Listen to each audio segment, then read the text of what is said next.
Light and airy whipped cream is extremely delicious, of course. It's also very versatile.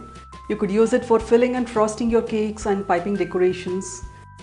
You could also serve it alongside your desserts or fold in some fruit puree to make a mousse. So in this video, let's see how to whip cream. I would suggest you watch my video on cream as an ingredient before you get started. You can click on the eye at the corner of the screen to watch the related videos later. Broadly speaking, there is dairy cream and there is non-dairy cream. Non-dairy cream is soy-based and I believe it's not good for health.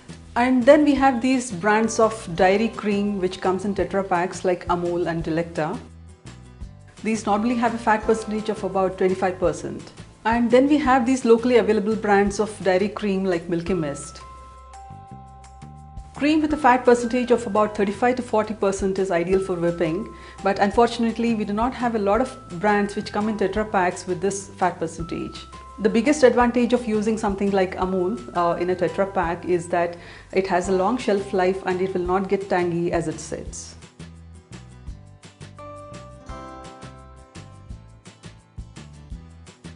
So I recently tried this brand of dairy cream called as Milky Mist and it has worked well for me. Local brands of dairy cream like Milky Mist are normally stored in the refrigerator at the stores. I like to buy cream which has been packed the same day or the previous day so that it is as fresh as possible. Otherwise the cream might be slightly tangy. The cream being tangy might work in some recipes which are fruit based, but it might not work very well in all recipes. Whether it is dairy cream or non-dairy cream, the method and the process for whipping the cream is almost the same, but details do make a lot of difference, so please do watch this video carefully.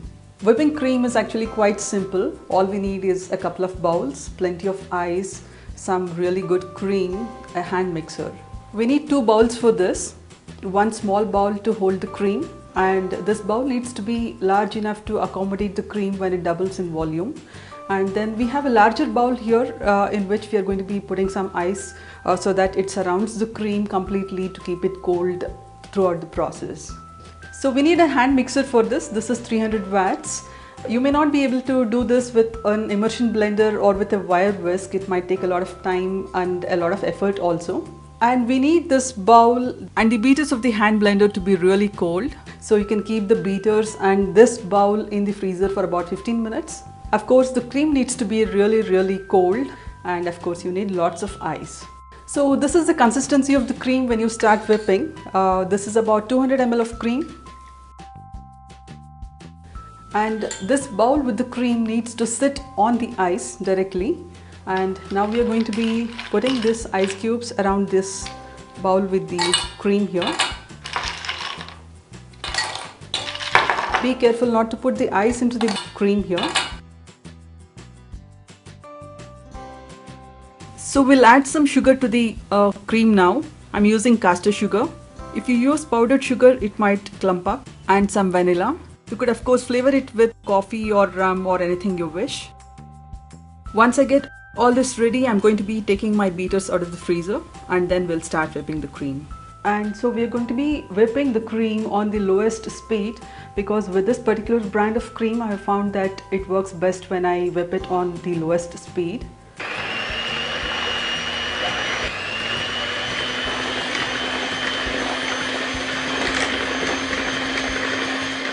You can see the cream is thickening now. We will continue to whip on the lowest speed. The consistency is now like this at this point.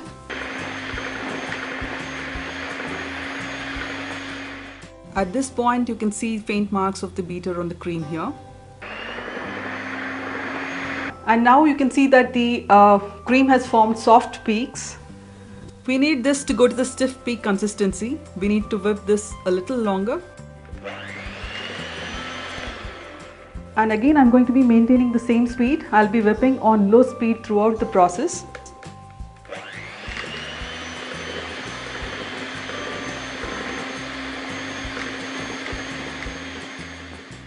Every 20 to 30 seconds, you want to lift the beaters up and see if the cream has stiffened further.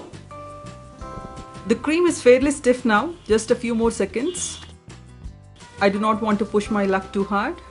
Be careful to not over whip. So this is your whipped cream. And whip a few seconds more on the lowest speed and your cream will be slightly more firmer. You should be able to pipe with this.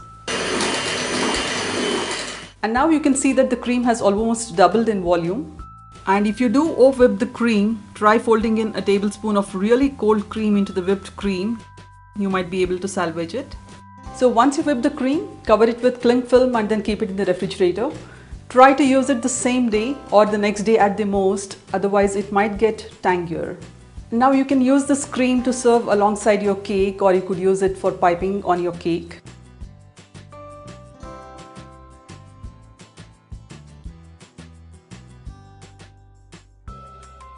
And if you'd be whipping non-dairy cream, the rest of the process would be the same, pretty much the same bowl, the same ice, and everything else is the same. Except that you can start on the lowest speed and then gradually move to the highest speed. And whip till you get soft peaks or slightly firmer peaks as you need it. Non-dairy whipped cream can be stored in the refrigerator for quite a few days. So this is just one brand of dairy cream which has worked well for me, which is locally available. The same brand may not be available to you. Please do try your local sources of dairy cream and try if you can whip it. Sometimes the cream does whip, but it does not whip very well, or it does not hold for a very long time. In that case, you can try to stabilize the cream. I'll be back soon with another video on stabilizing whipped cream. Please do share this video if you found it useful. Please subscribe. Please stay tuned.